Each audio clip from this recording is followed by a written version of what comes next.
The murder of Jamal Khashoggi, the journalist who knew too much. The doors of the Saudi consulate in Istanbul closed behind him. It was October 2nd, 2018, a quiet Tuesday. Jamal Khashoggi, a well-known journalist, had walked inside to pick up papers so he could marry the woman he loved. He smiled politely to the guards, stepped through the glass doors, and then vanished. Hours passed. His fiancée, waiting outside, never saw him come back out. Phones rang. Questions spread. Where was Jamal? By nightfall, whispers of something darker began. People said he had been killed. But how? Why? And by who? The world didn't know it yet, but the truth behind Jamal Khashoggi's disappearance would shake global politics, expose one of the most powerful royal families on earth, and spark a storm that refused to fade. Who was Jamal Khashoggi? Before he became a headline, Jamal was just a boy growing up in Medina, Saudi Arabia. Born in 1958, he came from a wealthy and respected family. His grandfather had been the personal doctor of King Abdulaziz, the founder of modern Saudi Arabia. His cousin, Adnan Khashoggi, was a famous arms dealer, once one of the richest men in the world. But Jamal was different. He didn't chase money or weapons. He chased stories. As a teenager, he loved reading about history and politics. He studied business in college, but his real passion was journalism. By the 1980s, Jamal was working as a reporter. He traveled, interviewed leaders, and covered wars. He became known for something rare in the Middle East: honesty. He wrote what he saw, even when it made powerful people uncomfortable. At first, he was close to Saudi rulers. He had connections in the royal family, and they trusted him. But over time, his words became sharper. He started questioning corruption, censorship, and the kingdom's harsh limits on freedom. Jamal believed Saudi Arabia could be better, more open, more free, and that belief would one day cost him his life. Building his voice. Through the 1990s and 2000s, Jamal grew into one of the region's best-known journalists. He became an editor for major newspapers. He interviewed Osama bin Laden in Afghanistan before the world knew his name. He reported on wars in Algeria, Sudan, and the Middle East. He wasn't a radical. He wasn't calling for revolution. He wanted gradual change, elections, free speech, women's rights. He thought his country could modernize without collapsing. But in Saudi Arabia, even soft criticism could be dangerous. Newspapers were tightly controlled.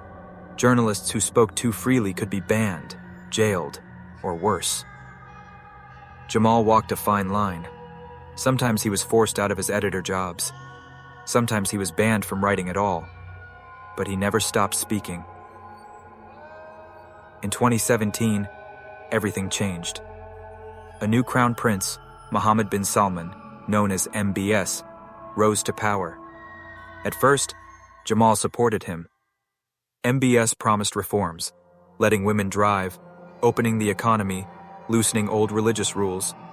Jamal hoped this was the change he had been waiting for. But behind the glossy image, Jamal saw something darker. Clash with power. The world called MBS a modernizer, but Jamal saw arrests of activists, businessmen, even princes. He saw how critics were silenced, some kidnapped, some disappearing forever. Jamal began writing columns that questioned these actions. He said MBS was more interested in controlling power than giving freedom. He warned that repression, even under the mask of reform, was still repression. It didn't take long before Saudi authorities pressured him. Friends told him to stop writing. Officials hinted at consequences. Jamal realized he was no longer safe. So in 2017, he made a painful decision. He left his homeland. He moved to the United States, beginning a new life in self-exile. From Washington, D.C., he wrote for the Washington Post. His columns gave him a louder voice than ever before. He spoke directly to the world, warning of the dangers inside Saudi Arabia, and that voice made him a target. Slow aerial shot of Washington, D.C. the camera gliding past the Capitol Dome and the White House glowing under nightlights. Cliffhanger. By 2018, Jamal Khashoggi was living a new life in America. He was respected, in love, and still determined to write the truth. But far away, in Riyadh, powerful men were watching him closely. They saw his words as betrayal. They saw his freedom as a threat. And soon, they would decide. Jamal Khashoggi must be silenced. By 2018, Jamal Khashoggi had found something he thought he had lost: love. Her name was Hatice Cengiz, a Turkish researcher he had met at a conference. She was warm, kind, and believed in his mission. They fell deeply in love, and soon Jamal asked her to marry him. But to get married in Turkey, he needed documents from his home country, papers proving he was divorced. For most people, it was a routine matter.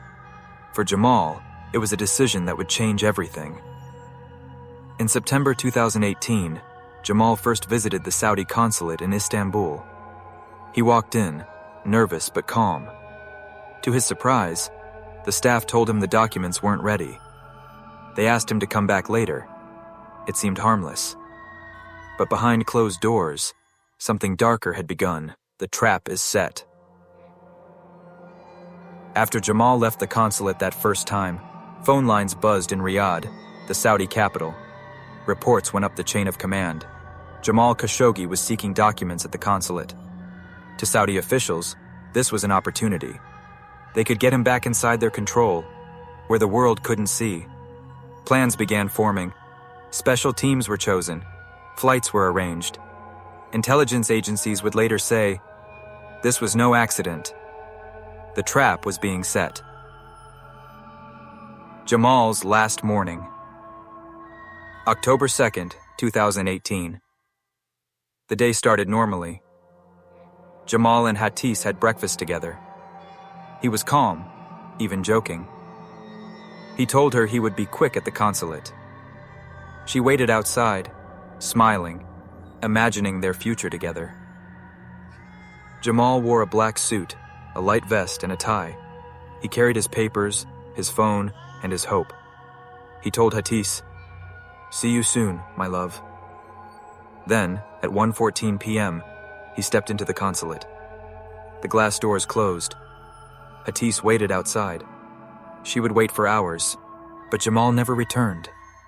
Inside the consulate. Later investigations would reveal what happened inside. The moment Jamal entered, he was greeted idly. But within minutes, a team of men surrounded him.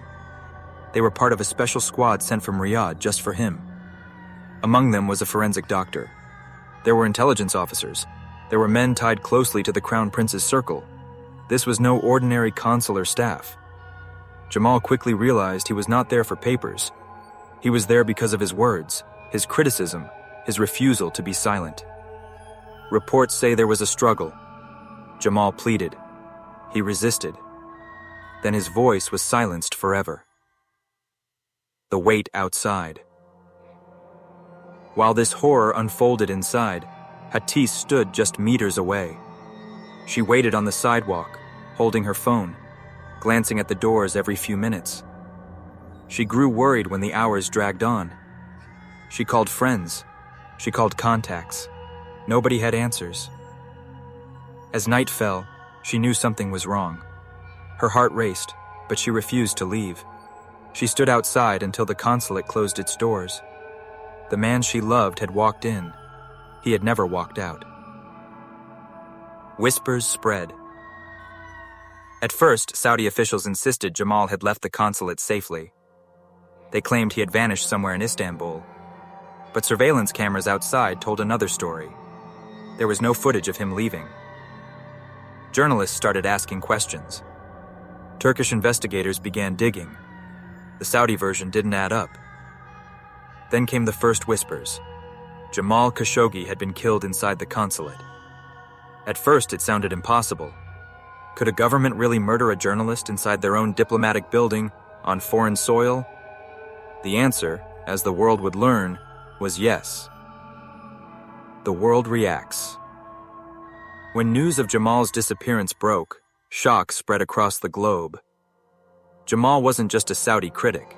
He was a writer for the Washington Post. He lived in America. He was known in Europe. He had friends and readers everywhere. Governments demanded answers. Human rig, HTS groups raised alarms.